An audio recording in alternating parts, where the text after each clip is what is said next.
Let's get into sign number one that you should retire earlier than you think, and that is if you have no mortgage payment. For most people living in America, the largest single monthly expense that any family is going to have is going to be the mortgage payment. So when that is fully paid off though, your recurring costs to live monthly will shrink very quickly. That's why I think one of the huge money milestones for anybody these days is that by the time you're in your 50s, that you should be looking to squash that mortgage payment as much as you can, and ideally you pay it off. Now, if you are someone who is nearing retirement, but you still have a mortgage payment, or you're in one of these gray areas where you'll still carry a mortgage payment into retirement, you really want to make sure you just factor that into your retirement planning. The second sign that I want to talk about today reminds me of a story that I've told on this channel many times before. And that story has to do with one of my friends who earns now close to $1 million per year in his real estate job. That is a crazy amount of money, but when it comes to his lifestyle, let me tell you guys, he spends close to 95% of his income. He's got a 30-year mortgage that's slightly out of his budget, 3 cars he's making payments on, and he loves eating out at fine dining establishments a little bit too much in my opinion. He lives lavishly, and so far he's been funding it with his job and his high income, but if he wanted to retire and maintain that lifestyle,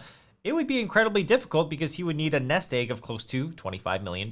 It's really not about how much you make, but more about your savings rate. And the second sign that you should retire earlier is that you intimately understand the relationship between your savings rate and your required nest egg. If you're already cognizant of this relationship, you are pretty much a few steps ahead of most people, because now you understand that your savings rate is actually the main driver to retiring early, because at that point you're living below your means. What I find fascinating is that we can use Claude.ai to project out expected early retirement dates. I simply prompted Claude with the fact that I have an income of $70,000 per year, and I asked if I'm able to save 30%, 50%, or 70% of my gross income. When could I retire assuming an 8% return per year? You can see that someone with this current annual income and a 70% savings rate can retire in 8 years, starting with a 0 portfolio balance. As soon as you turn that down to 50%, we're looking at 14.3 years, and then at a 30% savings rate, it'll take much longer to get there, 22.5 years.